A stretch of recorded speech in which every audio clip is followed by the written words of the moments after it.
안녕하세요. 날마다 듣기로 6월 30일 큐티 가이드입니다. 오늘 함께 보실 말씀은 창세기 5장 1절에서 32절까지의 말씀입니다. 여러분, 우리가 가지고 있는 많은 것들이 있습니다. 근데 내가 생각하는 것들을 하나씩 하나님과 함께 소통을 할 때가 있습니다. 우리를 창조하신 목적과 그 방향에 대해서 궁금할 때가 있습니다. 그렇다면 하나님의 계획은 무엇이고 왜 사람을 창조하셔서 하나님의 영광을 따르기로 만드셨을까요? 함께 말씀을 살펴봄으로써 은혜를 나누기 원합니다. 1번입니다. 하나님은 사람을 창조하실 때 어떻게 지으셨습니까?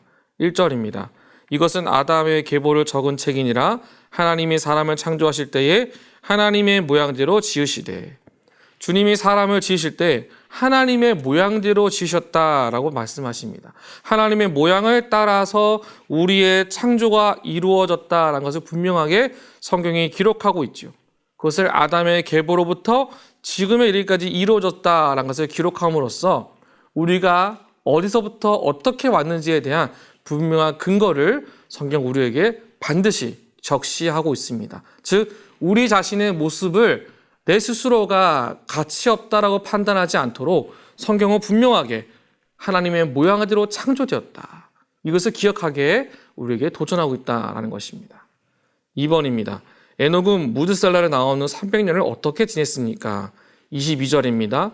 무드셀라를 나온 후 300년을 하나님과 동행하며 자녀들을 낳았으며. 무드셀라에 관한 특별한 기록은 하나님과 동행하며 지냈다라는 겁니다.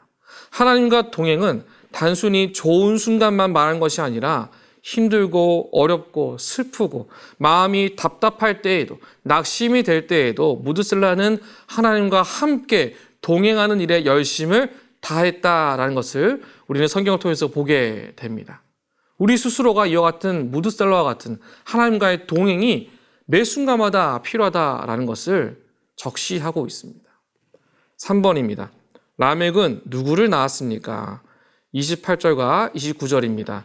라멕은 182세의 아들을 낳고 이름을 노아라 하여 이르되 여호와께서 땅을 저주하심으로 수고롭게 일하는 우리를 이 아들이 아니하리라 하였더라.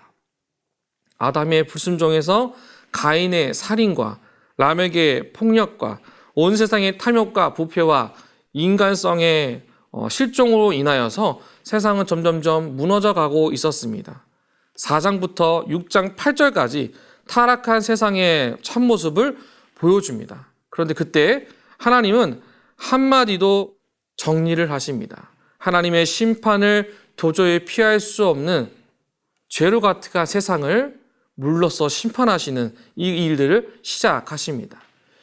6장 9절부터 시작되는 노아의 홍수 사건은 바로 이러한 세상에 대한 하나님의 궁극적인 심판을 보여주십니다. 하지만 노아의 방주는 하나님을 경외하는 사람에 대한 구원과 의인 노아를 통한 이 세상의 구원도 알려주고 있습니다. 즉, 라멕이 낳은 노아는 하나님께서 인간들의 죄성에도 불구하고 노아와의 언약을 통해서 이 세상을 새롭게 시작하고 재창조하시듯이 다시금 새롭게 거듭나게 하시는 하나님의 의도와 계획이 있었다라는 것이죠. 노아의 탄생이 단순히 한 사람의 인생의 성장이 아니라 하나님과 함께 동행함으로 새로운 시작을 만들어가는 것. 여러분, 저와 여러분의 인생 가운데도 이와 같은 새로운 시작이 나타나기를 간절히 소망합니다.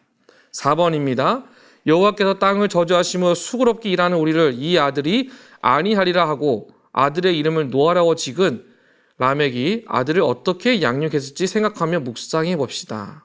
라멕은 자신의 아들 노아를 통해 이 땅에 그릇되고 무분별한 땅의 모양을 다시 회복하기를 바라지 않았을까 보게 됩니다.